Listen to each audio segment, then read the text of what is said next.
All right, welcome to another episode of the English Way, folks. And this afternoon, I have the pleasure of talking to Beau Dade from the Lotus Eaters. How you doing, Beau? Hi, yeah, I'm fine. Thanks for having me. No, it's an absolute pleasure. I've kind of followed you on Twitter for quite a while, and you're one of the spicier inhabitants of the X space. Um, I can't help myself. I just can't help it. well, it's the passion that runs from within, isn't it? It's the kingdom within becomes the kingdom without. And I think that's something that people need to understand a bit more. But I really only know you from the Lotus Eaters. You were literally the history guy, it was really ironic because I've had like insomnia for years, right? And I've done all sorts of things through my insomnia. I've learned a lot. I've watched a lot of information trying to get to sleep. One of the great ones I did was I did all of Mike Tyson's fights one night, Yeah. which was amazing. I just come and go, my God, that guy was insane. But I went through all the Plantagenets and everything, like quite in depth, like again and again and again. I went through them as an entire series and then one by one again. And it was round about the same time that you were doing it. Right. So it was like there was just this reinforcement, but it was almost like your accounts were almost of the day. You know, like the context gets missed over history, doesn't it? The circumstance and the context disappears, and what we're left with is like the facade. So the impetus and the meaning has kind of vanished, and you were able to pull that out through going through first-hand accounts, which I'd done a similar thing with Chinese history years ago. I had a lot of first-hand Chinese history, and you get a completely different view of history as a result. But outside of Lotus Eaters, I don't really know you. Have So you can ever, you tell just to me? say on the Plantagenets, have you ever watched Go on the then. film The Lion in Winter with Peter No, O'Toole? no. Oh, Like I you have. must. You Right. absolutely Okay. must. It was Right. Academy Award winning, late 60s. Yeah, Peter O'Toole and Catherine Hepburn. Yeah, great film. Really, really great film, all about Henry II and Richard the Lionheart. Anyway, Uh, sorry, carry on. no, I might have watched it. My grandmother, my nana, I used to spend a lot of time at hers, and she used to watch all of that and point out to me why. Like she explained to me why chivalry was important. She explained to me why putting women on a pedestal was important. Like all of these things, all of these virtues, and people put women on a pedestal in the wrong way now, not the way it's supposed to be. You're supposed to like extol their virtues and protect their faults, you know. And she would explain all of this, you know. And so I might have watched it, but not in recent history. But I'll go back and have a look, definitely. So give me a quick 5 minutes on who you are and where you come from. Oh, gosh, okay. God, I haven't done that in a while. I'm from Essex. So I'm an Essex boy, just on the outskirts of East London, just on the cusp of East London and Essex. So that's where I was born and raised originally. My father is American. He was born and raised in near Eugene, Oregon, on the west coast of America. But my mother's sort of mostly English, a bit of Welsh. Yeah, so I went to school out in Essex. I went to uni in London.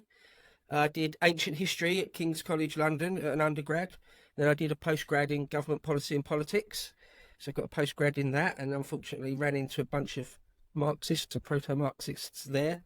But for 20 years, or not quite 20 years, 17, 18 odd years, I worked in financial services, banking or asset management, really. Asset management and a bit of commodities brokering.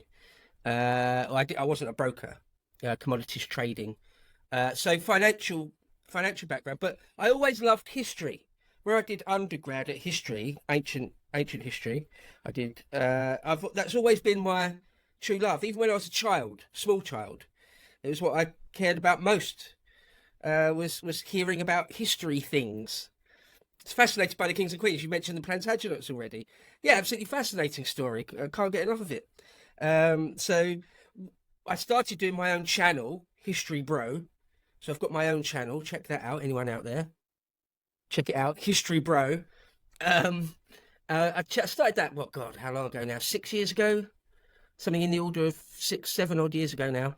I've got over 250 videos on there where I just talk about history, anything and everything really. Everything from Göbekli Tepe, from the earliest prehistory, through to lots of ancient stuff, as you can imagine.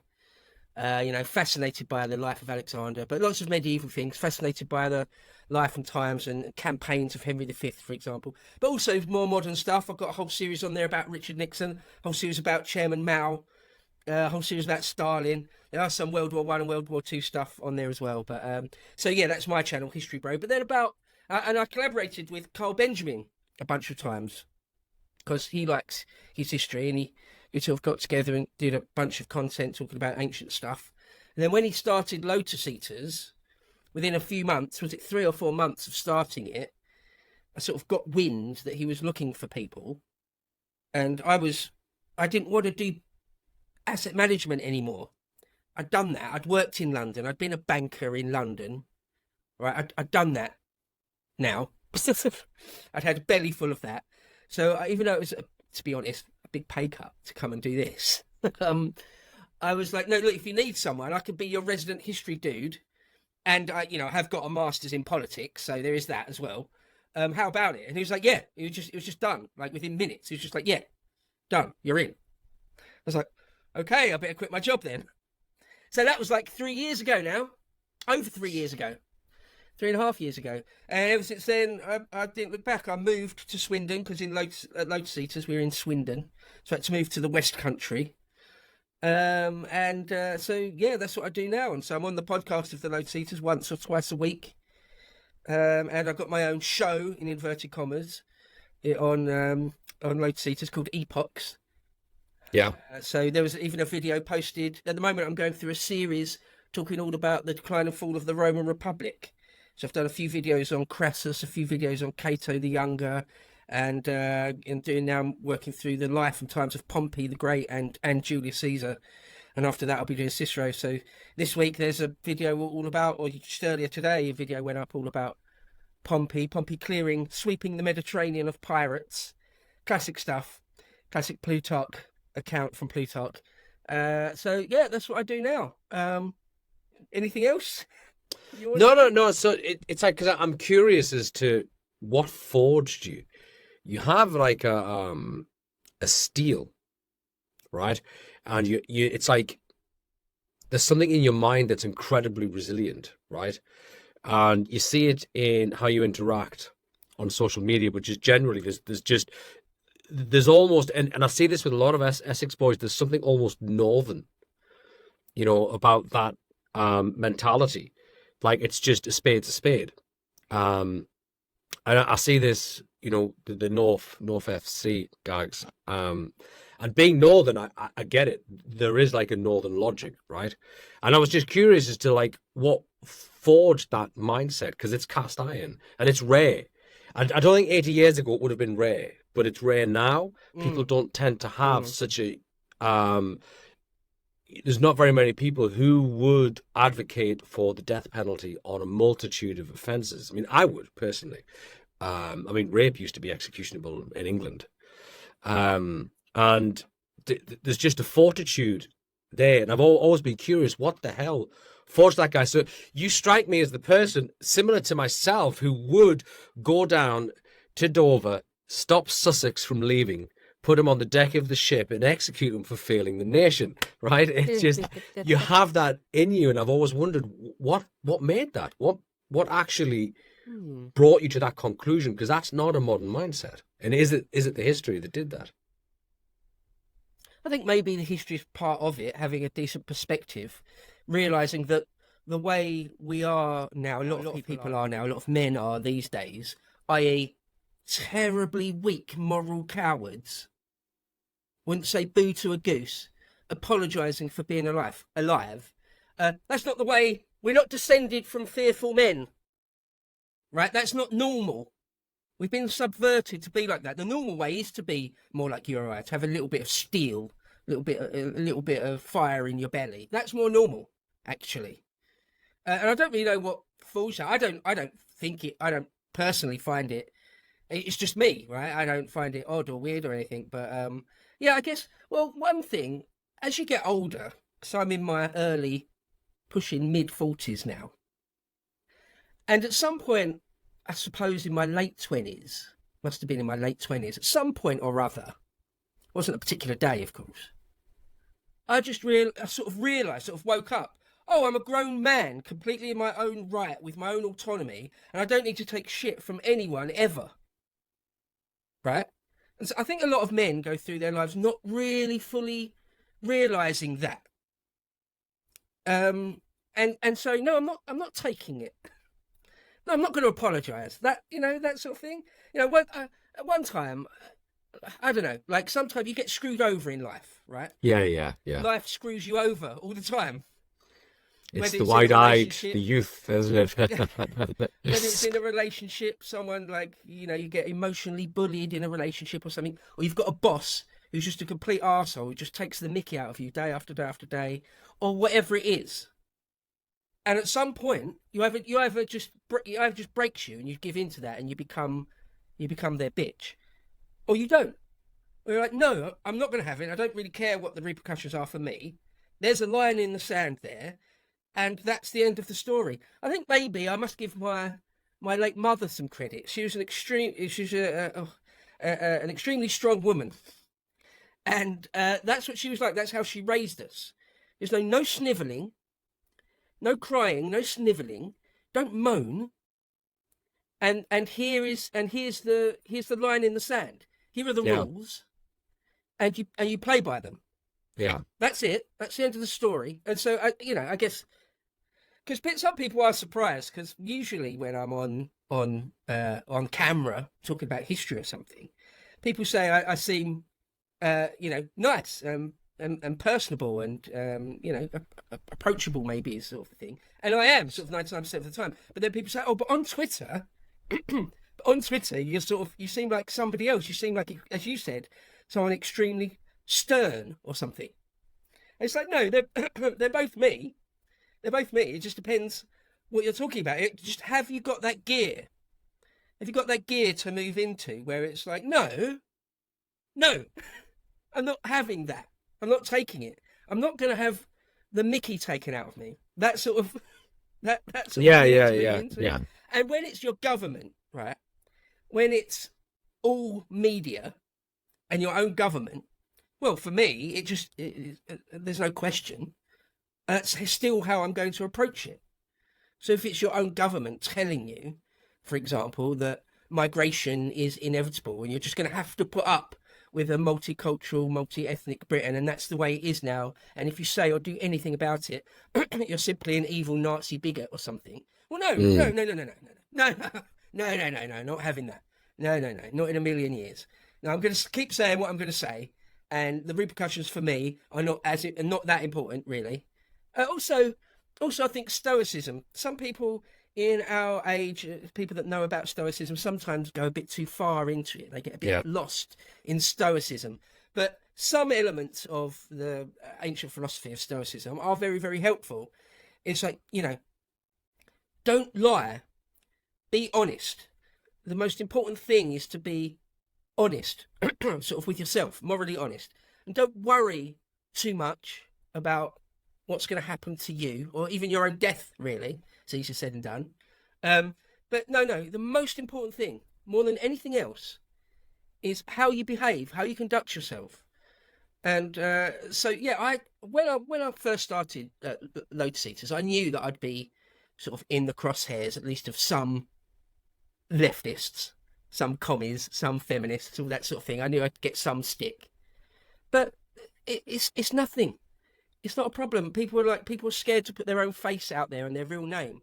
They're in the minority. Be a man. Yeah. Be a man. Yeah. No, stand up. Thomas More. Oh, I love Thomas More. Yeah. If I can compare myself to Saint Thomas More real quick, he said, all I ever own is the ground I stand upon, i.e. my opinions, my values. That's all I have in this world. All the other things you own, all the trinkets, all the baubles, they're nothing. You can't take them with you anyway. Money's not that important. Even fame is vanity, really. All you own is what's inside and how you conduct yourself in the world. And so I thought, that's what matters to me. I really don't want to be on my deathbed or be talking to my grandchildren or something, and they say, "What did you do during the Great Culture Wars? What did you do while we were being invaded?" And I have to say, I didn't do anything. I didn't say anything. No, I can't. I can't have that. I can't. Yeah. That's not going to happen for me. So if I end up, if Starmer ends up putting me in prison or something, or the CPS decides I have to go to prison for having an opinion, so be it. So be it. Then I'll be a real dissident then. People do a lot of good writing in prison. But, you know, that's how I feel. Yes, my struggle. It's well, yeah. But okay. Yeah. It's well, that's what they'll accuse you of. That's the thing. Well, yeah. Yeah, I think all you have is what you are. It's your epitaph. You are your epitaph, essentially. And you know, unless you know history gets to write it for you, which it does occasionally. But yeah, no, it's interesting. It's Twitter's funny, or X, because it is like an incredibly focused tip of the spear, and I think sometimes the humor gets lost in Twitter, which is part of the problem. A lot of the humor, a lot of the context vanishes. But we do have to do something. We can't sit idly by. And one of the things I wanted to talk about, we've had a couple of exchanges. There's a lot of people they take the Hitchens view and others of this incredibly negative. Peter Hitchens. Yeah. And I don't. You know, he's lamenting the Labour Party being in and all the rest of it. And I actually think it was something that had to happen because it was the enemy within, and it had to be revealed. Like, because there was too many people who just didn't see it. Like, there was too many people who didn't see COVID, what was happening there. It had to be revealed. Things had to come to the surface. And I don't see it as negative. I kind of go, this is the end of the British Labour Party. And I don't have a negative view of the future. I go, oh, well, there's going to be difficulty. And I knew there was going to be difficulty. I could see it coming a couple of years ago, more than a couple of years ago. So it hasn't surprised me. Anything that's kind of panned out hasn't surprised me. But I'm also not negative. And neither are you. You're not negative about it either. It's kind of like, get off your knees. All these people saying that England's finished. And it's like, are you for real? Have you any idea what forged this nation? And the people coming here, they haven't gone through that forging process at all. They haven't fought their way here. They've been drafted here on a silk purse. And they're being kept in luxury. They're being kept in soft conditions. They might be psychotic, but they don't have that will that's been built up over, 1,500 years. So I personally am not pessimistic in that way. And I wondered what your thoughts were on that. Yeah, so Twitter is funny. I insist on calling it Twitter. I'm never going to call it X. No, it's Twitter for me. I know. So Snickers are still marathon bars as far as I'm concerned. Yes. It's still Constantinople. None of this Istanbul nonsense. Yes. No, I actually enjoy Twitter. Right. Occasionally people say, "Oh, you seem very, very angry. Are you all right? Do you want to take some time off or anything?" I'm like, "No. This is cathartic. This is a release valve for me." I love Twitter. It's like it's one big worldwide Royal Rumble of people calling each other out, and it's quite brutal, right? It can be quite brutal. Yeah. Now I like it. I like it. Some days people get the best of you, and you end up looking stupid. Some days you get the best of them, and you get a real win. And it's a real ding dong back and forth. It's a battle of words on Twitter, and I like it. Yeah, when I was outed by Hope Not Hate, and a slew of negativity came my way, and people were like, "Are you all right? Are you going to be all right?" I was like, "Yeah, it's fine. It's absolutely fine." Being in a Twitter storm, it's not bad. Well, for me anyway. If you're weak-minded or something, if their Jedi mind tricks work on you, it might be bad and scary. But for me, it was fun, if anything. But yeah, this thing of like defeated the Peter Hitchens. I hate Peter Hitchens. I don't like him. I don't trust him. I don't think any of his takes are particularly insightful. I think he's a type of troll. I think that's all he is. I don't see any of his takes as being clever or insightful or useful. None of them. And least of all, that thing of England is lost, Britain is lost, young people should move away. That's pure poison. Yes, it is, yeah. That's disgusting. Yeah. That's a disgusting thing to do and say in public. And I will call it out and have done many times. I wrote an article for Lotus Eaters, because I also write articles, called The Boomer Doomers. And I don't want to call out all boomers, because some boomers are very, very based. But there is a particular stripe of boomer doomer, or forget the boomer side of it. I hate defeatism. I find it gross. Doomerism. Everything's lost. No, it isn't. No. Nothing's even started. We've barely begun. Yeah, we haven't even started. We haven't even awoken yet. Yeah, nothing's over.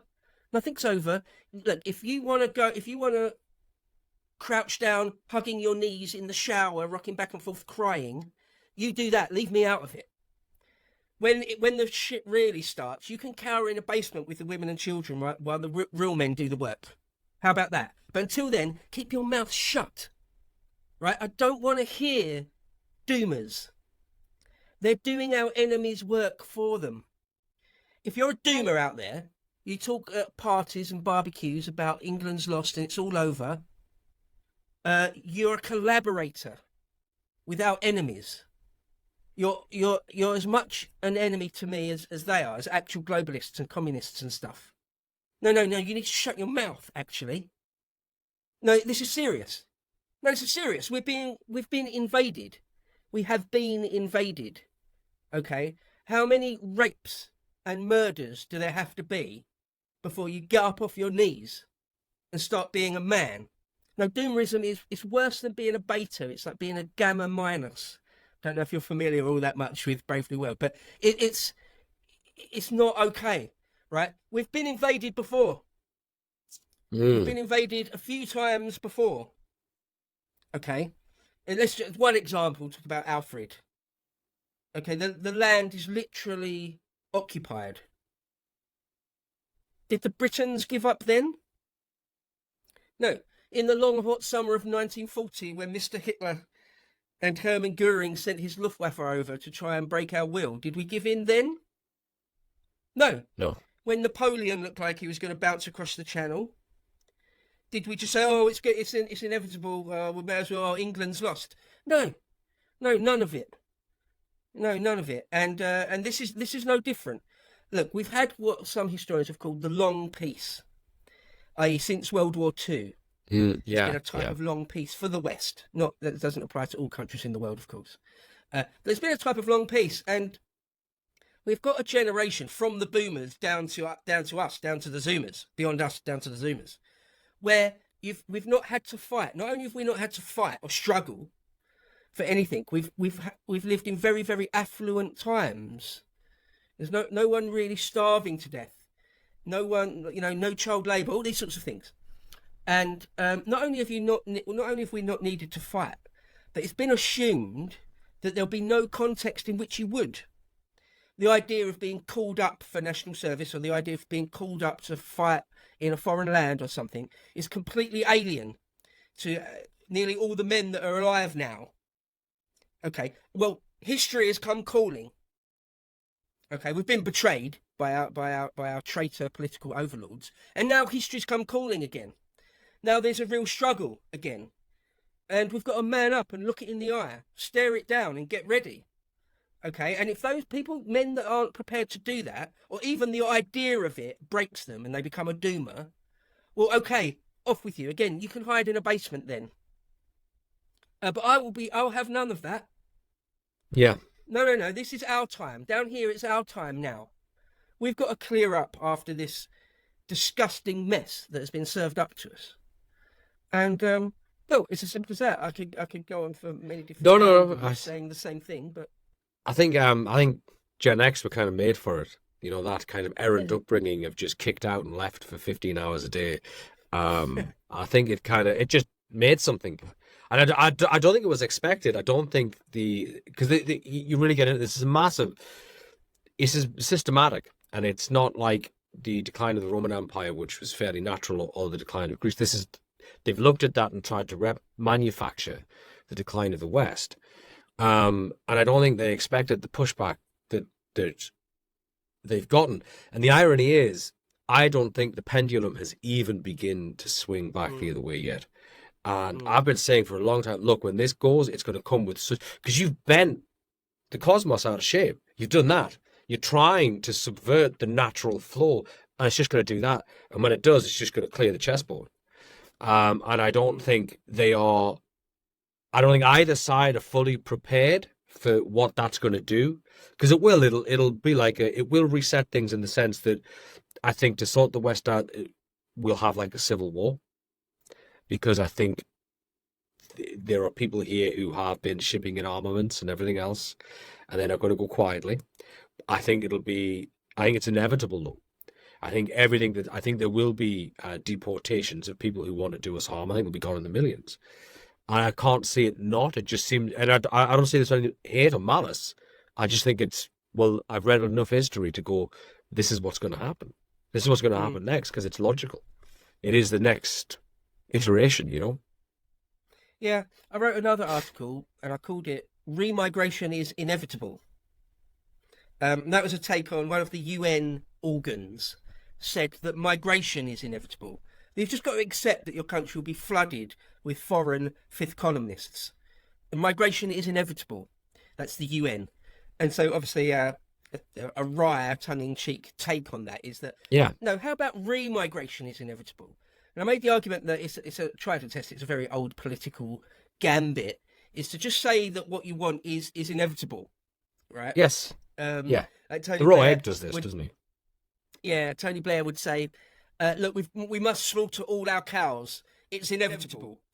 We must build the Millennium Dome. It's inevitable. So it's going to happen. So get on board."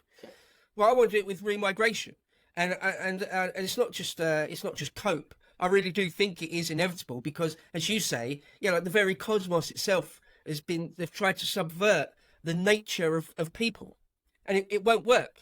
That sort of thing has never worked in the past, and even though they try to deracinate us, they try to make us weak again since the war, post-war, 1945 times, very, very deliberate and increasingly more psyops to make us weak and to encourage doomerism, to encourage defeatism and weakness, moral weakness, even though we're being bombarded by all that. It won't work because people, when it comes down to it, if people are starving or they're scared for their own life or they're scared for their kids' life, well, there'll be some sort of civil unrest then. Yeah. And you can try and put a cap on it as much as you want, like we saw with the riots recently. Stalin will just put the lid on the pressure cooker and just put a giant boulder on top of the pressure cooker to keep he hasn't changed the contents of the cooker though, has he? For a bit longer. But that pressure's still in there. Yeah. That pressure is still in there, and it's not gone anywhere, and it's not going anywhere. And you can only murder people's kids and then gaslight them into saying that they shouldn't be upset about it for so long. That will only work for so long. And so, we need to deport hundreds of thousands, if not millions, of people from this country. They've got no right to be here. They should not be here. They're simply fifth columnists. They're simply here to ruin our society, to take handouts and to subvert and ruin our once high trust society. And they need to go. They need to be cleared out. And it's inevitable that they will be. So, no, nothing's over. Okay? Nothing's over. And the thing is, doomers get quite angry when you call them out on this. There'll probably even be some in the comments of this video. Well, they can choke on that. They can choke on their anger that being called out for it. When it was, again, sort of the Battle of Britain, let's say, or the Napoleonic Wars, or even World War One, people that were defeatists, the Kaiser should win or is going to win, you were ostracized from society for that sort of thing. Okay, it was just simply not really permitted. Right, and we have to get back. We have to move back into something along those lines, where like it's not okay. It's not okay to be a doomer. And I do think that it's barely begun. There are still lots of people that live in Britain, live in England anyway, that haven't had their communities absolutely ruined by insanely high crime rates of boat people. Yeah. Right. And when it comes to them, and you're quite right to point out that Starmer and Labour, the accelerationism that they're doing is actually necessary, because now recently in the last week or so, they said we're going to move these boat people into all sorts of corners of the country, and then you'll see, and then you'll get people in rural communities in Buckinghamshire or wherever, even in the north, all sorts of places where they say, "Oh, isn't it terrible? Isn't London horrible?" That's the classic thing. Oh yeah, sure, Birmingham is lost, and yeah, London's horrible, isn't it? No, it's not. It's not Birmingham per se. It's not London per se. It's the people that they've flooded it with. And you'll realise that when they come to your village, when they come to your little town somewhere, and you're confronted with some beast men from another world who are just doing sex crime and are obviously involved in organised crime, when it comes to your doorstep, then maybe you'll wake up and stop voting Labour and Lib Dem. Yeah, and Tory. Yeah. And the other thing to say about this is the doomers that say you can't vote your way out of this. Well, we're going to have to. The only way through is a way through. Otherwise, you're talking about Slobodan Milosevic paramilitaries. Yes. Is that what you're going to do? Is that what you're going to do? Hiding behind your fake name on Twitter and your fake little avatar picture on Twitter, talking about you can't vote our way out of this. Oh, you're going to form a militia, are you? And go round door to door, rounding people up and dealing with them like it's Yugoslavia in the 90s. Are you going to do that? No, of course you're not. So yes, we are going to have to vote our way out of this. And all it actually takes, and I've said this a number of times, in fact, it's one of the problems I got in trouble. Well, I got deselected and chucked out of Reform. Don't know if you know that. I was a do. Yeah. Because I wrote a roadmap about what it would take. And first of all, you need a party it's got actual political will, that's filled with men that have got real balls to act, right? And what it will require is a policy of mass remigration, rounding up and deporting hundreds of thousands of people that have got no right to be here. And it will take, you have to gut the Home Office, get rid of all the traitors, or if not, create an entirely new department for remigration. Get rid of all the civil servants that will stand in the way and try and stop it. Get rid of Tony Blair's, all the NGOs, get rid of them, clear them out. Just stop them, end them. They're like, oh, that's very authoritarian. Oh, where are my pearls? I need to clutch my pearls. That's very authoritarian. Well, it might take a touch of authoritarianism then to save England. Yes. And that's just the tip of the iceberg. All these traitor media outlets, like the BBC. I even mentioned the Mail group, Mail. Even stuff like that. No, they need to be prevented from subverting us. Okay, and I'm not going to apologise for it. I'm not going to say sorry. No, that's the other thing. That's the other thing that these doomers and defeatists want you to do. They want you to admit that you're wrong and that you're evil and that you're a Nazi and that you need to apologise for it. Well, no. How about no? Yeah, I don't think anything you've said, if it was said pre-1960, would have been taken as an extreme opinion. We had, what was it, the office David, just say on that, it's not extreme. No, that's what I mean. Not extreme. Yeah, it's like common sense. And that's one of the things you have to fight back against when people say you're at a party or you're at a barbecue or something and you're talking amongst your friends and family and people say, oh, that's very extreme. Just say, no, I don't accept that it is. How many Albanian gangsters I want my country back. Need to get deported? You know, like if you're out on a weekend taking cocaine, then you're funding the destruction of your own country. What's extreme is to flood a country with foreign people that mean to destroy your values and your way of life and have got an insanely high level of crime and a completely different religion. It's mental. And mean to try and convert you to a different religion and stuff. That's extreme. That's unprecedented in all of human history. So it's like I watched a program once about generation growth, and a 4% growth in a generational gap is considered to be maximal. Like outside of 4% is supposed to be like it's rare. So 4% is probably as big as you grow within a sort of 15 to 20 year period.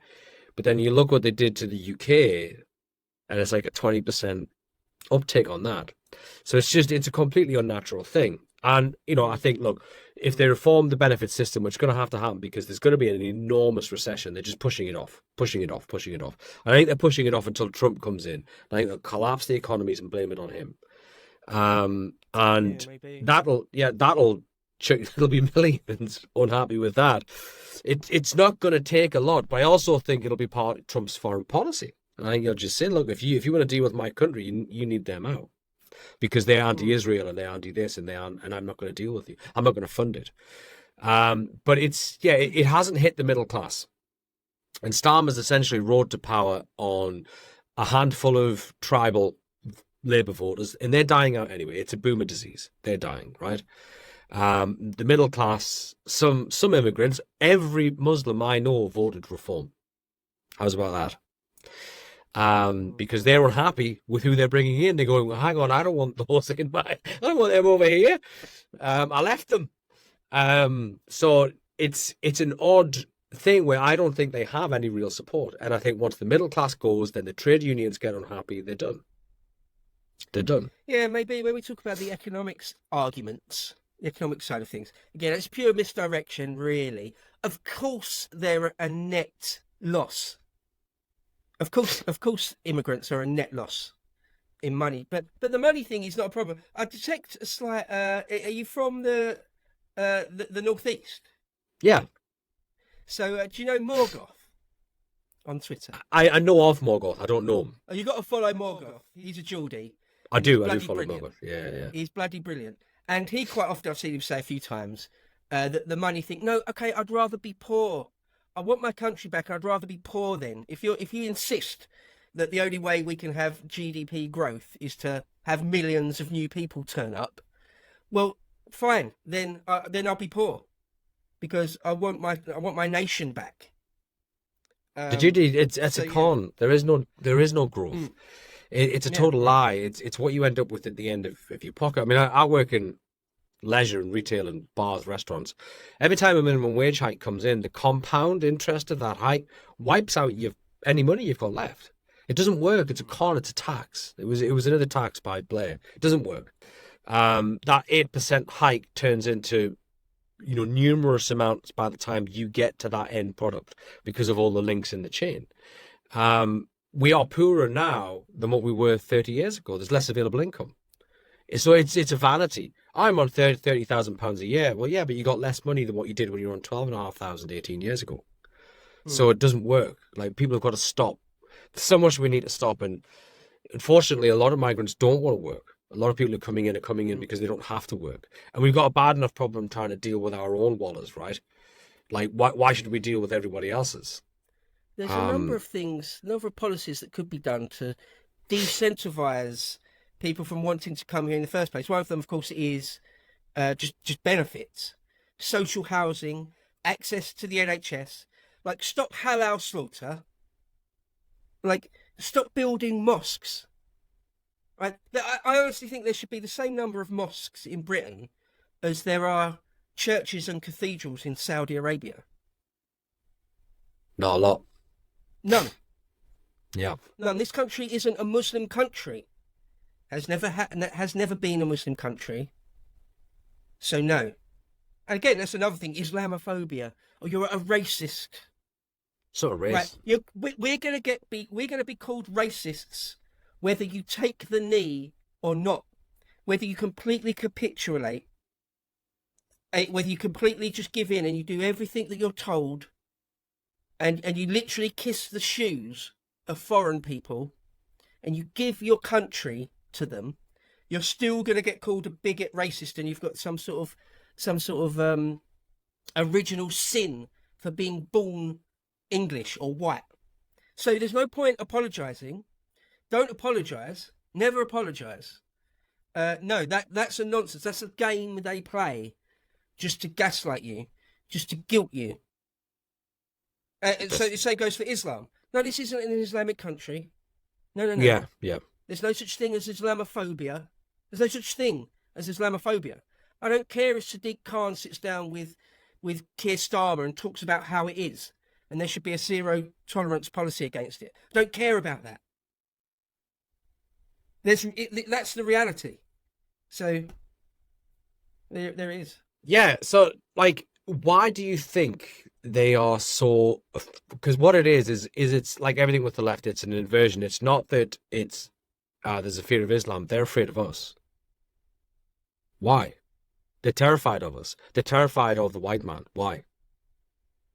There's only 7% of us. Cause,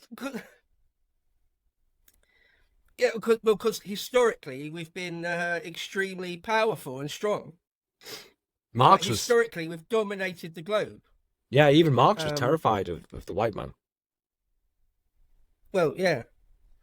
Well, I mean, well, And that's you know. that's what it is. So here's the thing. There's a few things I can't talk about. All I right, actually okay. can't talk about because I will actually go directly to prison without passing go. Do not collect £200.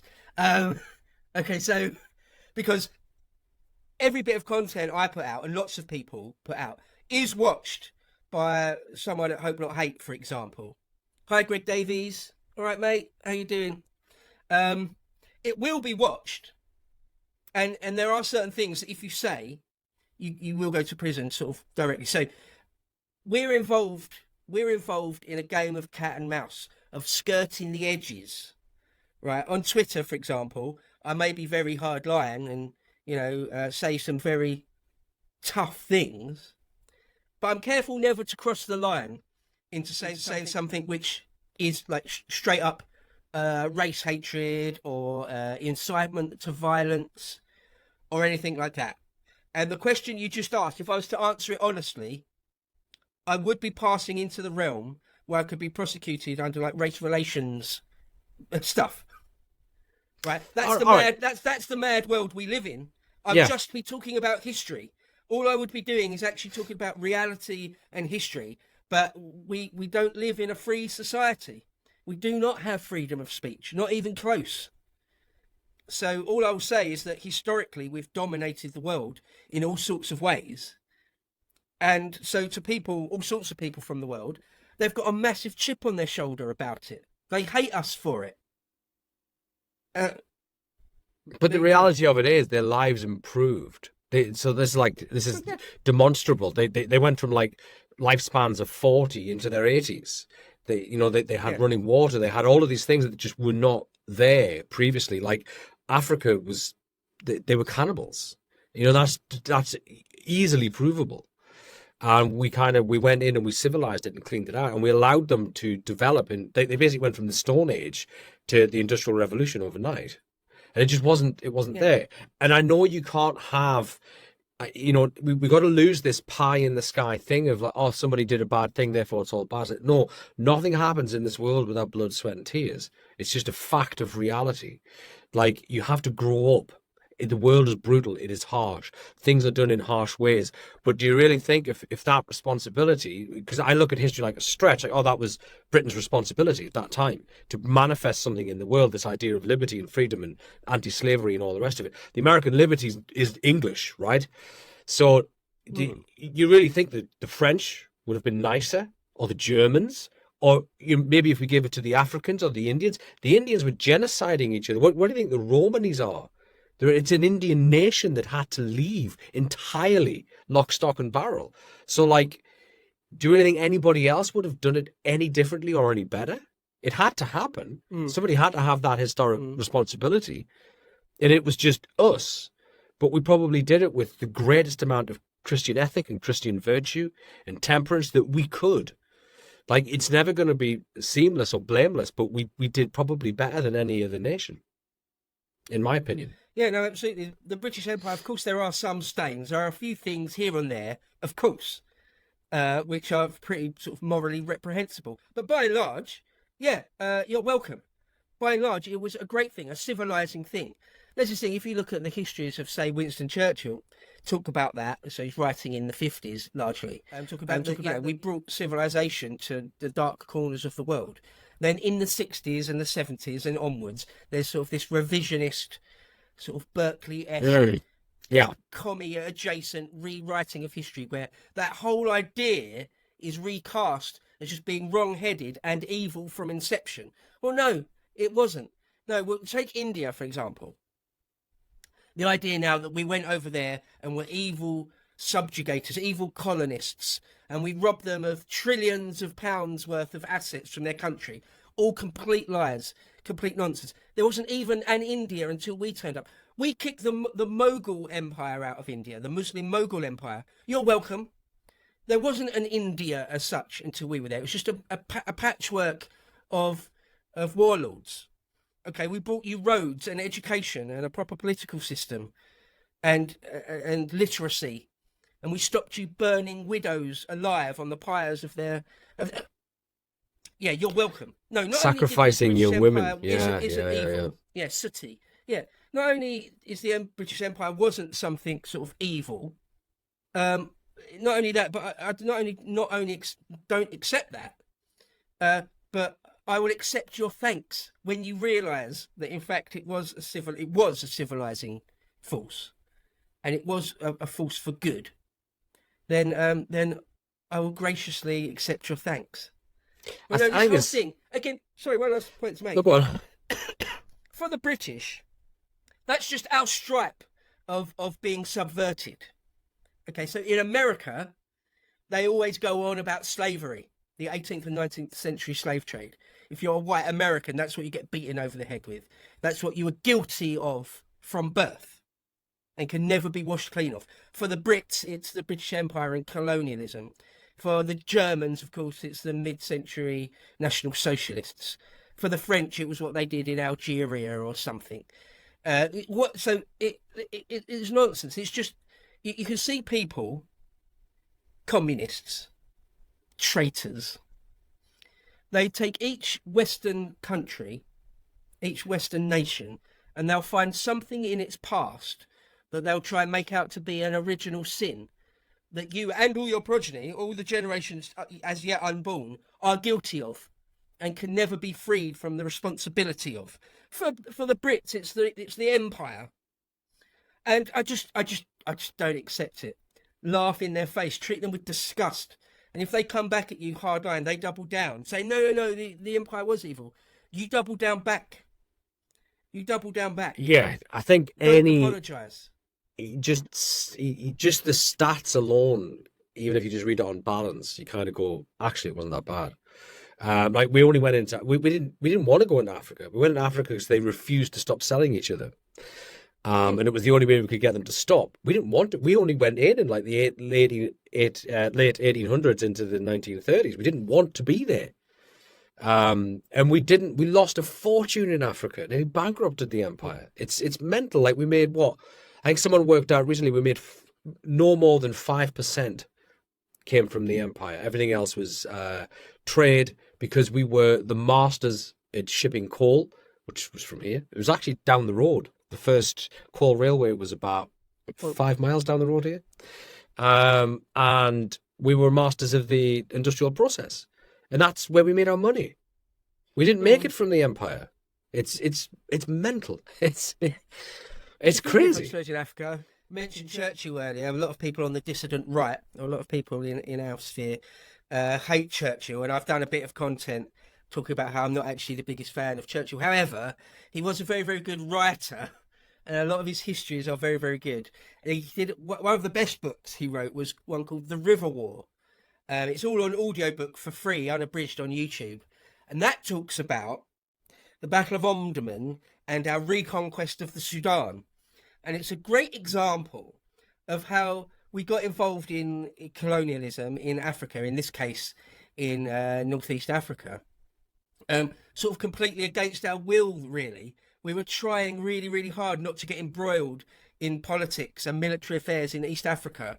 And in the end, sort of we're trying to bail out the Egyptians and find ourselves embroiled in the Sudan. Yeah, or for example, in South Africa, completely different story. The Zulu Wars, Lord Chelmsford and things. We're just trying to protect our interests, just trying to protect ourselves, but just was endlessly being attacked by Zulus and stuff. And so we give them a good shellacking and end up finding ourselves being sort of overlords of a new massive bit of land. Again, the British Empire we fell into it accidentally in all sorts of ways. It wasn't like some grand strategy from someone in Whitehall No, twiddling their no, moustache. Yeah, How yeah, can we yeah. dominate all vast swathes of the world for Yeah. money? It Melchett. was never like that. Yeah, it was never like that. Yeah, I mean, but a lot of people, You've got to grow one of those mustaches now, Beau. You've got to get one. I should. I need to get some moustache wax and actually start Yeah. waxing it.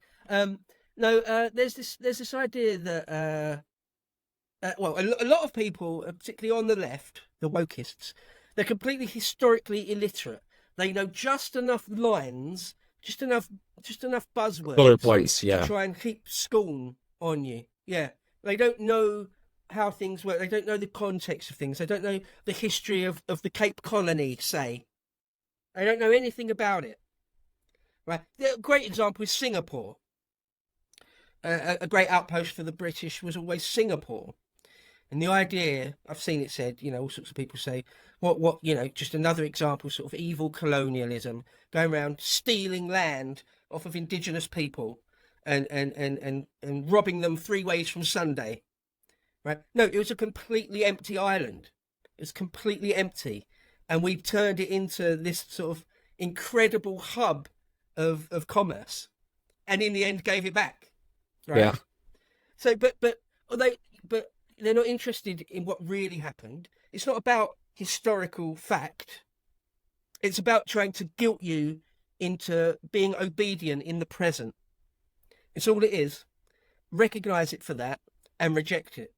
So it doesn't. That thing hasn't worked on me, and I think I'm coming back to history. So I was fortunate enough to grow up with essentially pre-1960s empire encyclopedias in our house. They were like from the 40s, and they were just completely different history. Exactly the same. Yeah, totally different history, and incredibly detailed as well, like ridiculous detail. And then you see everything that come out of the 60s, and it's like 90% of history is gone. It's like, wow. So I don't think any of that ever worked on me. And I'm like, well, look, my name is David English, right? It is me. We can trace the name back 1,500 years or something silly like that. Like it's insane. It's like it flows inside, right? So it never worked. It's clearly never worked on yourself. And it's like, why?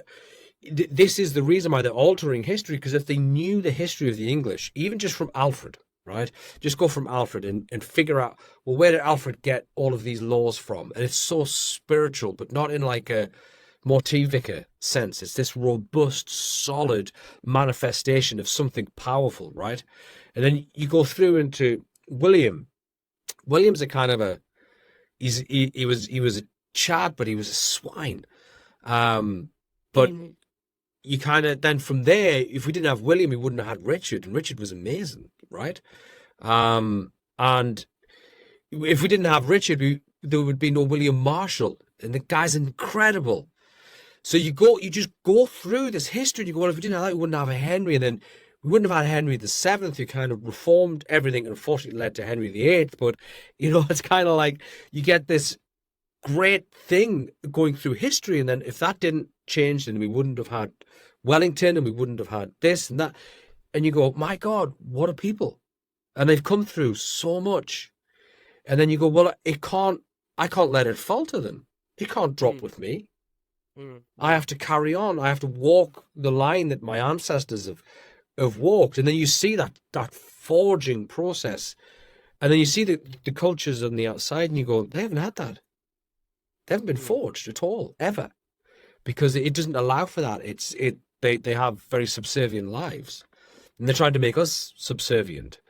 And I think there is something awakening within, particularly our generation, but the Gen Z kids, there's something there that's just, we missed in the millennials. It kind of skipped an entire group of kids. And I don't think they've reckoned on it. And I don't think they're aware of not only how much they're going to push back, but how much they're going to enjoy it. They're here for it, right? They're loving it. They're like, come on, bring it on. And it's that exuberance of youth. They are ready to go, no, this is mine and I'm claiming it. And you're not going to stop me. And I think that's, when I talk about the pushback, that's like, Jesus, you need to, the establishment, the elite need to get a grip on this before it gets a grip on them. Mm. Well, I hope they don't. I hope they don't get a grip on it. Well, I mean, they need to I know what you mean. acknowledge. I know what you mean. I know Yeah. exactly what you mean. Yeah, no. We have an ancestral homeland. Sorry, not sorry. There is an ancestral homeland for the English, specifically the English. No, we've got an ancestral homeland. It's England, and that exists, and we exist. I think it's Right? That's the thing. A lot of of our enemies. That's the level that they try to attack us at. Right? That there is no such thing. There is no such thing. we've been in England longer than the Arabs have been in Syria. Right. Right. Okay. Yeah, 1,000 years of glorious tradition is the old cliche. Yeah. You can't just come from Singapore and we give you from Sri Lanka, say. You can't just come from Nigeria and we'll give you an English passport and you're as English as you or I. No, you're not. No, you're not. It's an ethnicity, isn't it? And I'm not going to apologise for it. And I don't even feel the need really to explain it. That's another thing all these leftists do. Is like, oh, explain that. How does that make sense? How about no? How about no? We're beyond that now. No. I see your game. I see your game that you want to try and argue that we don't exist. That England is just some sort of ethereal idea, and there's not really a thing as the English. I see what you're doing there. Obviously, it's as clear as day. No, I just reject all of it. And if the younger generation, the Zoomers or whatever, are coming through and they're up for the fight, well, thank God. Thank God. Yeah, it's like I can totally understand somebody from another country coming here and saying, I want to stake my claim here and I don't like you and blah blah blah. I get that.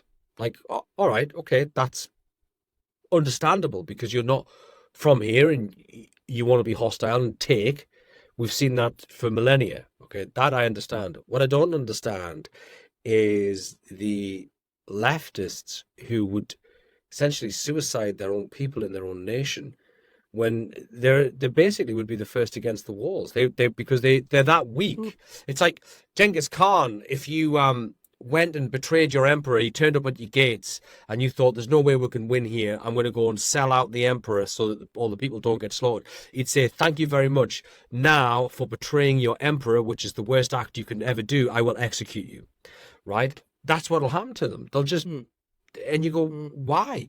You know, you're fighting for you and for another. We're fighting for ourselves and you. And why can't you see that? Why can't you see that we're trying to protect you? Yeah, leftists and liberals and feminists battling to flood our country with Islamists. I know. That's insane. That's it is completely insane. Talk about turkeys voting for Christmas. That's absolutely insane.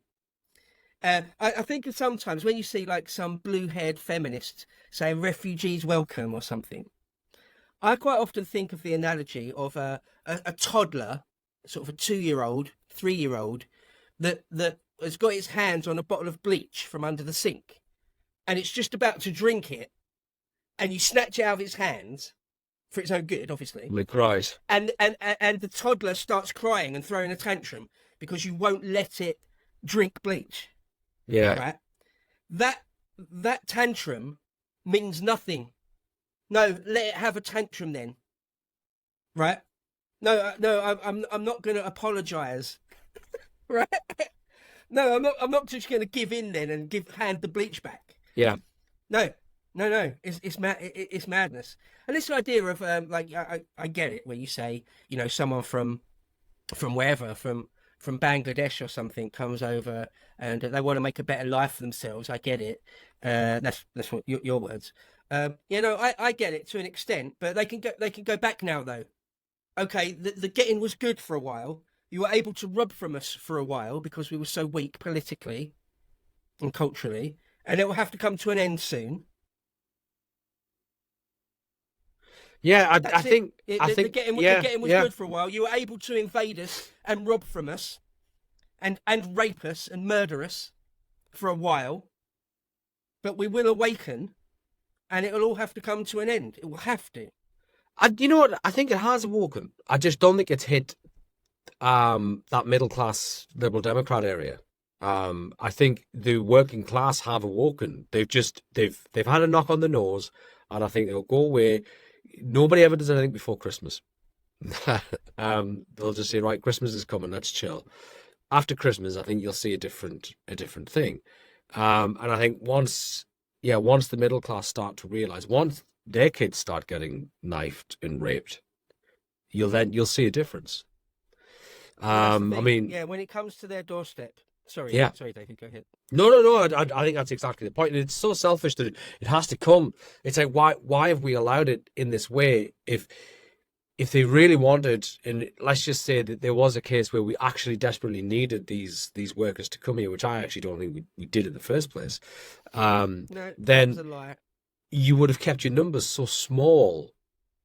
Like, I worked it out once. I think England, by my own reckoning, could take about 35,000 net a year. And I actually can't remember how I worked this out. But then somebody did a report recently and said, actually, 50,000 is what we can cope with infrastructure-wise. We cannot cope with any more than that increase a year.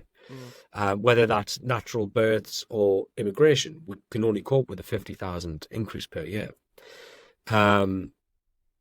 And if the goal was prosperity, then they've been really bad at doing it. So this is my whole thing. I do not think the goal is anything they're telling us it is. I think there might be some useful idiots at the front who go, who believe it. Yeah, it is. I don't think it is, because if it is, they're doing it all wrong. No, none of it makes sense. It's definitely not. Have you heard of the Runnymede Trust?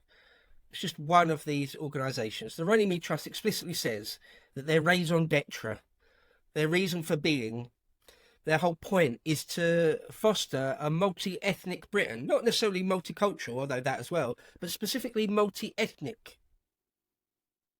But to what aim? Right, yeah, good question. To what aim?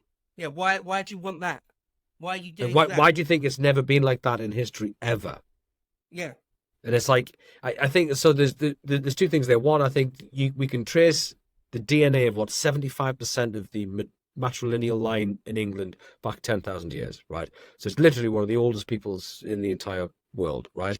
But ethnically, races have always separated, and without modern technology and injections and everything else, they would just die. They would die off. These other splinters would die. The odd few would stabilize and flourish, but generally we haven't gone like that. It's not natural for it to go that way. So why are they pushing this? Yeah, because they're mad.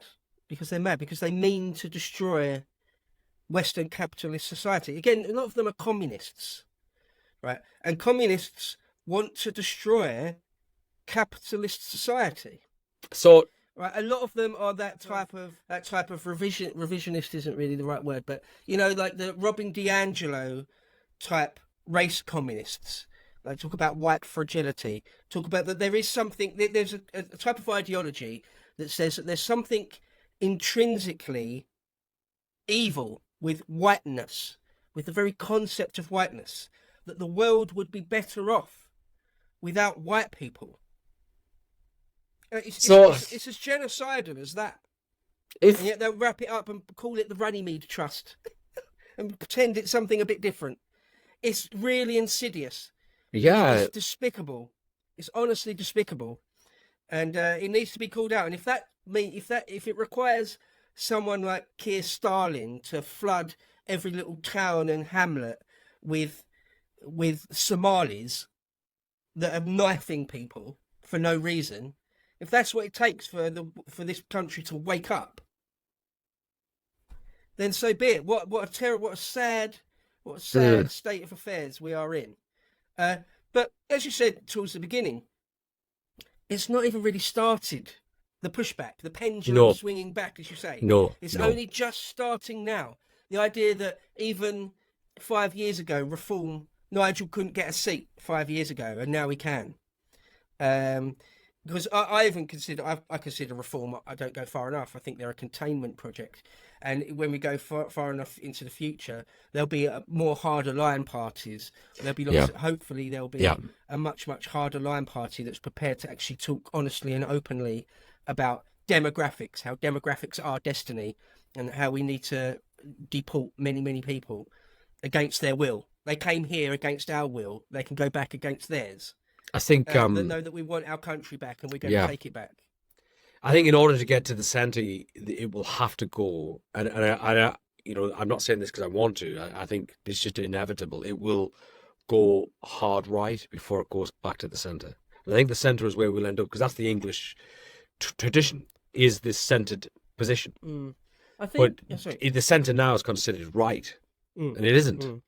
You know, like I don't think, you know, 60 years ago you would have just been a proud centrist, yeah. and now it's classed as an extreme position. Even 15 years ago, even 20 years ago, yeah.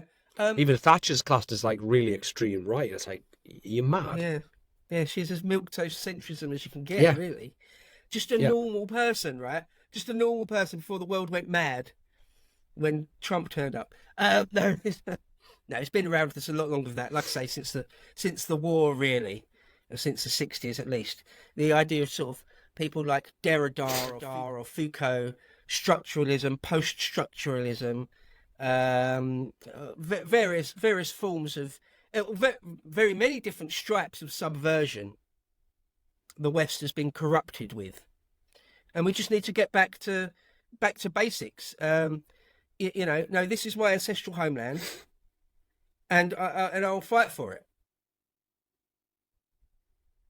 Yeah, me too. Yeah, it's good. So, like, if we're going to wrap up, the hope. Where's the hope?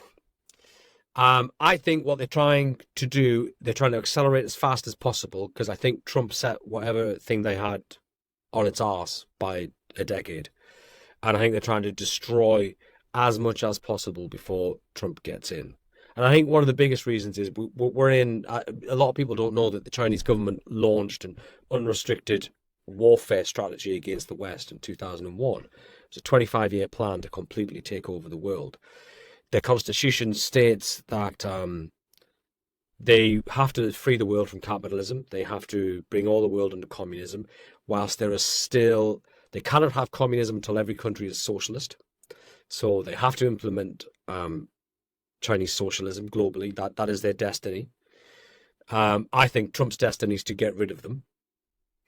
And he nearly did it last time. They only had 6 months worth of money left when COVID started, because his tariffs had bankrupted.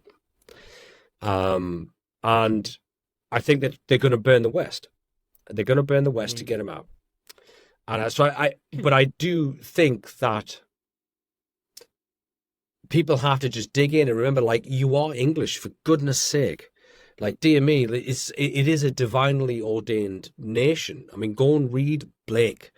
Go and read Jerusalem. Go and listen to Fantasia on a Theme by Tallis. Like, everything's in that melody. Everything is there. You are of a divine spark. The English are not an ordinary nation. Yeah. And it's like, just time and time again, daily, I find myself thinking, just get off your knees. Get off your knees and have some courage, because there are people who will help you. You don't have to cower. The left and the commies and the liberals, they're going to do that because they are cowards, because they only go in packs and they only go like banshees, which is what cowards do. But when the Englishmen actually go, right, enough's enough, then you will start, and it'll be a peaceful thing, because the English fight better than anybody, right? We are probably, I'd even argue, as successful as the Roman Empire in terms of military units. We are the quiet man, though. We don't want to go to war, because we realize if we do, that's it. That is it. It all changes. Nothing is ever the same ever again. And you don't want to get that out of us, right? Because when we like to fight, and when we fight, we do it really well because we're incredibly methodical. So it will be peaceful, and it'll be millions and millions and millions of people will just start descending on our civic structures and just saying enough. enough, absolutely, like, no. And I think it's just that long arc of history. I think that's why I quite often come back and I think about all of the work you've done on the Lotus Eaters, and I go, it's all there. It's all there. The narrative is there. The story hasn't finished. What you've got is the example. You've got that this is your tradition that you have to dig in. You have to learn about the English and how we got here and what we went through in that. And it's whenever I do listen to Tallis, the only thing that comes to my mind is, my God, how much did we sacrifice? It's all I can feel is the sacrifice, because he wrote it during that period when we had the Catholic and Protestant upheaval. And there's something in his work that you can feel what we have sacrificed, the blood that we've let to get here. And we have to not let that be for naught. Like, that's, it's important. There's a reason the jacket was red. Yeah, because you've said a half a dozen things there I'd like to bounce off of, but if we can start wrapping it up. Yeah, no, absolutely. So you touched on the Chinese there. On my channel, History Bro, check it out. There's an 18-part series all about the Great Leap Forward and Chairman Mao. Yeah, the Chinese Communist Party is one of the most evil things on this planet. Yeah, absolutely. It's absolutely one of the most evil things on this planet. It's my mastermind subject. And right. And yeah, it is hard baked into communism. Not every single form of communism, but nearly all of them, is that it's a world-dominating creed. The working class of the entire world need to rise up and seize the means of production and so on and so on and so on. And yeah, the Chinese Communist Party, yeah, absolutely. I think that people like Biden are sort of they've been co-opted by them and all sorts of things. People they've admitted that publicly, right? Yeah. And Trump isn't in their club. But yeah, as for the English and hope going forward, we are the inheritors of an extraordinary story, an absolutely extraordinary story. We are a bit of a special nation, island nation, this sceptred isle. Yeah, absolutely. We are something a bit separate, a bit different. I think maybe a lot of people think that about themselves, about their own country. But they're wrong. We really are. I mean, you mentioned the Roman Empire. Our empire dwarfed the Roman Empire at its height. It dwarfed the Mongolian Empire. The British Empire was the biggest empire that has ever been. And we were able to hold it down with just a few 100,000 guys. Quite a remarkable story.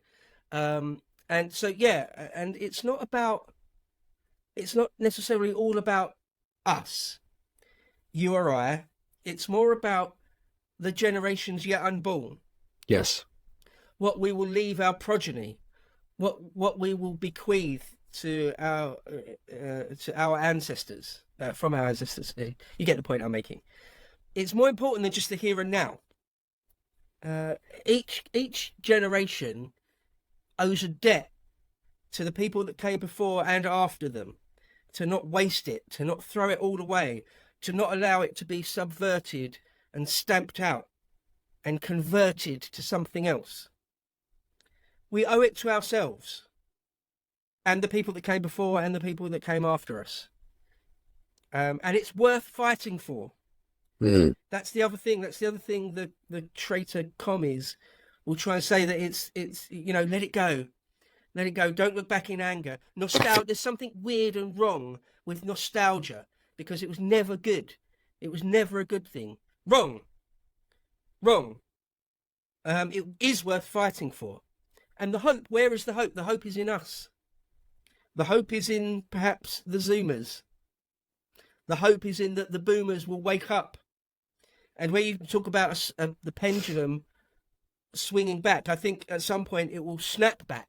Yes, it'll be severe. Yeah, because there's this thing, you see it in like just Facebook groups or in WhatsApp groups, or you see it in comments. Well, the success of the Lotus Eaters, where people, right, that was unheard of. It wouldn't have happened 10 years ago.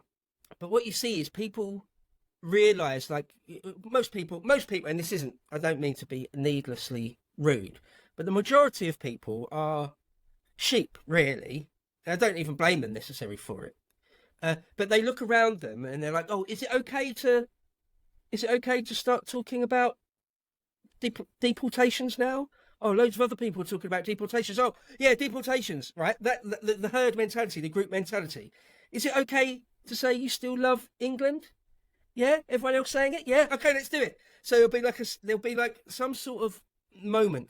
You know, is it okay to be upset that 3 little girls were murdered by a Rwandan for no reason? Is it okay to be upset about that? Is it? Everyone seems to, yeah, okay, yeah, I'm not happy with that either. Right, that's the sort of mentality that goes on. And at some point, there'll be a snap. It will snap to the majority of native Brits will be like, no, I'm not having my country flooded by monsters and barbarians anymore. No, I'm not having it.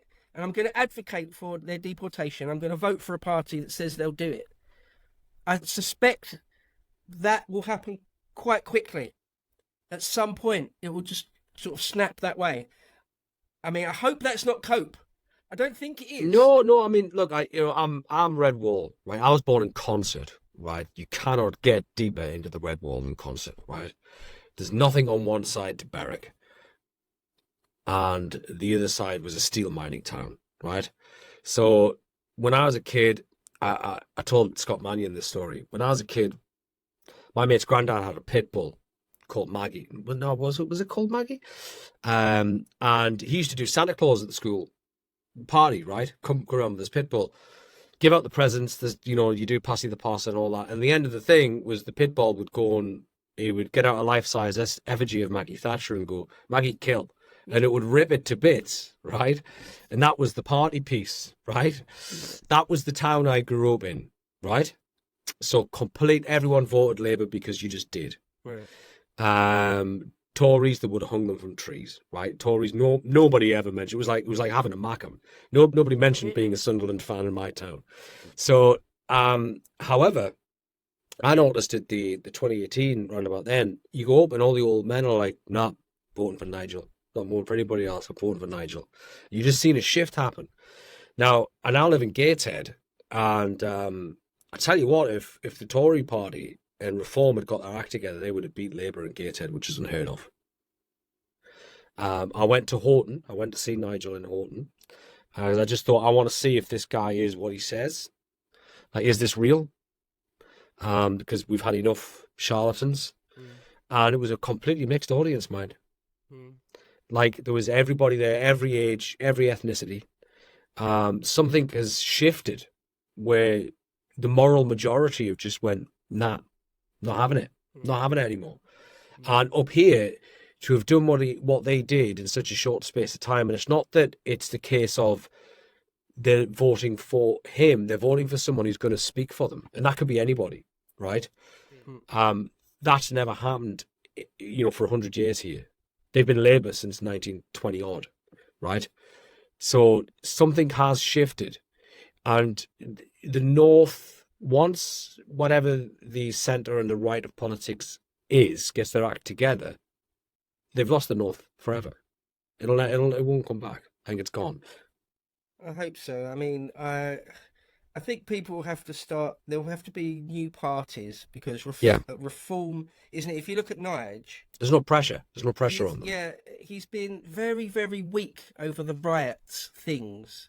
Disappointingly so. He should be. Yeah, he should have been out there every single day, banging the drum about why on earth was this Rwandan family in the country. No, he's not a Welshman. He's not a Welshman. And what just happened there was a massacre of the innocents. Right, that's the level of rhetoric he should be doing. But he's not. And do you know why? Because people like Nick Robinson, people like Laura Koenigsberg will call him a bigot and a racist and a Nazi if he does that. And he's afraid of that. He doesn't want that. So he won't do it. So it's not good enough. It's still basically containment as far as I'm concerned. Yeah. And call me hardline, but no, we need to be talking like that. What happened in Southpool is one of the most disgusting things you can imagine. Like a horror, an actual horror.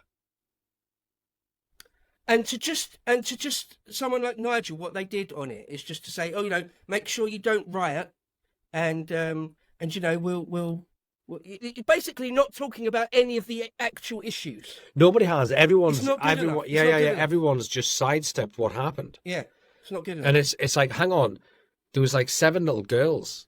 Like, I've got a 10-year-old daughter who would have been to something like that. This is just not, everyone's just went, yes, it was terrible, but look what happened in the aftermath. And it's like, well, hang on, that first riot wouldn't have happened if Mr. Starmer, our dear leader, had just stood there, took some flack and said, look, I understand, I get it, I'm really sorry, I'm going to do my best to look into how this happened and how I can stop this from happening. That would have been it. Yeah. That would have been it.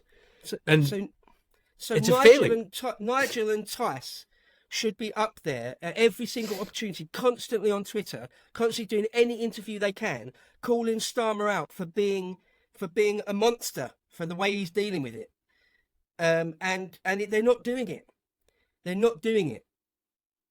Yeah, it's disappointing, isn't it? That pressure cooker, the pressure's still all in there. Reform aren't releasing that pressure at all. Not really at all. Because they want to be Tory MPs. They wanted to be Tory MPs. The Tory party wouldn't have them, so they'll form their own Tory light and become MPs that way. It's not good enough. It's not going to be good enough. They talk about Nigel's first speech in Parliament was talking about how the small boats, that there's still too many small boats coming across, and isn't that a travesty and stuff? Yeah, that's not good enough. You're scratching the surface. What about the millions of people that have come over in the last 20 years or whatever, who have invaded us and are destroying our country, and that every town up and down this country is filled with organised crime of foreigners? The amount of rape, the industrial level of rape that has gone on. It doesn't want to talk about that in Parliament. Doesn't want to endlessly bang that drum on Twitter. So it's not good enough. So there's going to have to be something beyond reform. Yeah, I agree. I think if it wasn't for the gypsy crime families, then the North would be overrun with the Albanians. And they've kept them. It's mad that you have to acknowledge, because you have to acknowledge that is, we're being kept safe by a nationalist crime syndicate. That's how far it's gone. The mob are actually working in the interests of the people part of the time, which is just mental. Well, how many barber shops or vape shops have you got, or kebab shops that you got, that are obviously a front for laundering money, drug money, or people trafficking? And it's 50 customers a week. And it's obviously the case. And the police and the state do nothing about it. Nothing. We've just had another barbershop taken over, right? And I had left our previous Turkish barbershop because originally it was Turks who were there a long time ago, and it's gradually been taken over and over. Now it has that identikit look that they all have, and they do 50 people a week. They all drive very nice cars. Oh yeah. There's about 8 of them. BMW There's about 8 of them work there. Yeah. So anyway, I started going to this other one, and that too got bought out as a Turkish barbers. They're getting grants, right? So one of the ladies who works there is Polish, and she was like, well, I'm a foreigner, I'm going to apply. So she applied for the grant and told, no, you can't have it because you're European. The grants are for non-Europeans only. So they're being funded to come in and take over our businesses. Now I work in hospitality. I know how much it costs to fit out a restaurant and a bar. I went into a place recently and someone had taken over this local family pub. And I went in, and again, it's Albanians, all fitted out, brand new furniture, brand new coffee machines, and all the rest of it. And you're going, where do you get the money for that? It's 30 grand's worth of kit here. Where's that coming from? And you're never really busy. So how does all this work? The thing is, someone like Richard Tice has mentioned it at conference once or twice in a press junket. Will mention that there are all these like sweet shops or vape shops or barber shops that seem to be a front for either money laundering or drug money or people trafficking or whatever it is. He'll mention it and then just move on. And It needs like there's each, no yeah, there needs to outrage, be there's pressure. no There's no outrage. pressure. Yeah. No pressure, yeah. So anyway, there has to be something beyond reform, but there is hope, and we've barely begun. Well, look, I genuinely think what you lads have done is incredible. I mean, I tend to be an early adopter of things and then realize that actually, but I always think I'm a late adopter. So by the time I kind of picked up, I started hearing people mention Carl about 2019, and I started watching around about 2020. And I thought he was massive then, you know, and then all of a sudden it's like, oh, no, like it all kicked off after that. But I think what has happened, and look, even when I worked in journalism, everyone passed round the stuff, right? It is watched by probably a far bigger audience than you may realize. Like people are aware. And I think just it's been one of my go-tos for like 4 years. It's just the history. So the history stuff I love because I'd go out for like a walk on a night with the dog and just put it on and listen and listen to about William and his guts bursting open. In all of this, but it's like it's literally, as Calvin would say, it's doing the Lord's work, right? Somebody has to. It has to be done. And this is the defense. It's like, look, this is, we're not in kinetic warfare times. You hopefully will never will be. But there's a spiritual war going on. It's a battle for your soul, right? And you guys are literally lobbing boiling oil from the ramparts, you know. I've been watching videos on the English longbow, on the majesty of the English longbow. My God, you had to be a beast to be able to pull one of them. 165-pound draw weight, like bodybuilders can't pull them, right? Because they have to build the muscle in a certain way. And you look at it and you go, Jesus, we were Giga Chad, right? We have to be just to function and survive. And it gives you that thing. And then, I kind of look at what you're all building. And it's not just you. There is like the Raw Egg and Morgoth and Mannion and all of these other people. And you go, it's there. The new noble class is there, right? We're just early. Because it hasn't quite, the 3% consciousness of streaming ideas into the mass has happened, but it hasn't hit the 30% critical mass, no turning back yet. But we're about 20-25%. And you can just see the next 18 months, it's just going to go. And then everyone's going to turn around and go, well, how do you know that? And they go, well, that guy, you know, Mannion, go and read Mannion, go and understand like the metaphysics. He's like, when he talks about England, it's like Jordan Peterson talking about the Old Testament. It's amazing. And it'll, you know, even the Raw Eggs book on, you know, farm, go and be self-sustainable. And then everything that is within the body of work that you've all done is it's so important. I don't think it's appreciated yet. Oh, well, thank you. It's very kind, very, very kind of you to say. Yeah, trying to sort of build a movement, really, in some ways. I mean, we'll see what happens. We'll see what happens. But, you know, even if we have to stand as independents and lose or start a new party and it takes a couple of elections before we actually get anywhere. But, there is discontent in the land. And, you know, and we're not, I don't think we're tapping into it cynically. I'm certainly not. No. It's, you know, it's just real, you know. When I said earlier, towards the beginning, I said, I'm doing this because I couldn't really live with myself if I didn't. Yeah. You know, that isn't virtue signaling. That's just true. It's the squirmy skin you'd have to inhabit. It's man. just true. I can't not. I remember when I was down in London and I seen two lefties about to take out this homeless guy. And I had a suitcase, right? I've come straight from the train station to work, and I'm coming from the office to digs.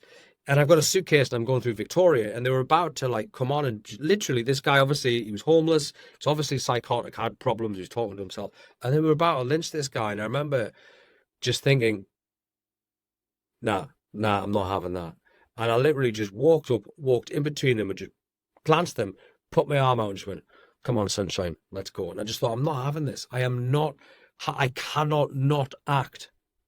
Like, it's there. I cannot not do it. There's something in there. Afterwards, I think, I could have got lynched. But at the time, something happens, you know, and you're just like, nope, it's not having. Someone recently asked David Starkey. They said, "What do we need? What where's the hope?" Sort of a question, or what would you advise to help us? And he said, "Courage. People are going to need a little bit more courage. A lot of us are going to need a bit of courage." And it's not necessarily anything physical like you did there. That was quite brave. Yeah, you could have got beaten up or whatever. But just a bit of courage just in your interpersonal interactions with people. You know, if you're out somewhere and there's some goddamn commie talking about commie nonsense, or some doomer talking about how everything's lost and they're going to go live in Spain or something, got to have a bit of courage, even if it's your close friends and family, unfortunately. Have a little bit of the courage of your convictions to at least verbally stand up for yourself. Stand up for us. And say, no, I don't think that. I don't believe that. I think that's wrong. We're going to need a bit more courage. That's what it's going to require. All right, I'll drink to that, definitely. All right, well, thanks for having me on. Yes, and you. So where can people find you, Paul? Right, well, there's my channel, History Bro, just on YouTube and Rumble and Odyssey, I think. So just History Bro, over 250 odd videos there talking about history, as well as on the lotuseaters.com. My stuff is largely behind a paywall there, £5 a month if you want to go to lotuseaters.com. My show's called Epochs under the history tab there. But the daily podcast is free, and I'm on that at least once or twice a week. And also on Twitter, just as Beau Dade on Twitter, if you want my hot takes. The spicy one. No, most of it's funny. In all fairness, it's just very direct, very blunt, isn't it? So, but it's Twitter, you know. But anyway, excellent. Thank you very much. Thank you. Thank you.